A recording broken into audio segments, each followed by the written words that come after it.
د اطلاعات او کلتور وزارت په هیواد کې د وروستیو جګړو په زیاتېدو او د جګړې په سیمو کې د تاریخي ابداتو د زیانمنېدو او نړېدو په اړه اندېښنه ښیي.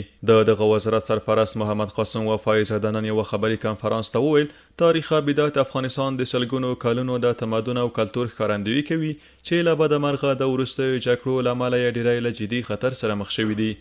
ابداهای بزرگی که از عرفای نامدار جهان اسلام، از شعرا، نویسندگان و دانشمندان به نام جهان اسلام، از سلسله های پادشاهی و دولتی نامدار در تاریخ اسلام نمایندگی میکنه یا سایر مدنیت های کهن در این مرز و بوم امروز متاسفانه در اثر خشونت در معرض تهدید جدی قرار گرفته.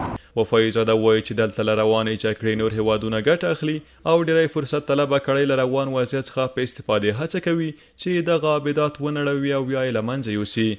ما گزارش های حتی از آی خانم به دست آوردیم که بعد از اینکه ساحه تحت کنترل مخالفین مسلح قرار گرفته افراد ناشناس که احتمالاً در خوشبینانه ترین حالت مافیای فرصت طلب و استفاده جوی است که آمدن اونجا کندنکاری رو به صورت غیر قانونی شروع کردن، حتی مانع ورود مردم شدن.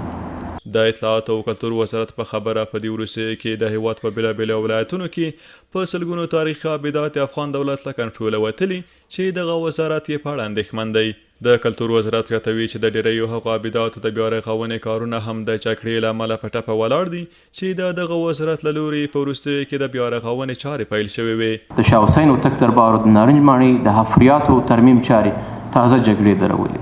د افغانستان د تاریخ 2300 کال د هغې ماڼۍ څخه مستندیږي.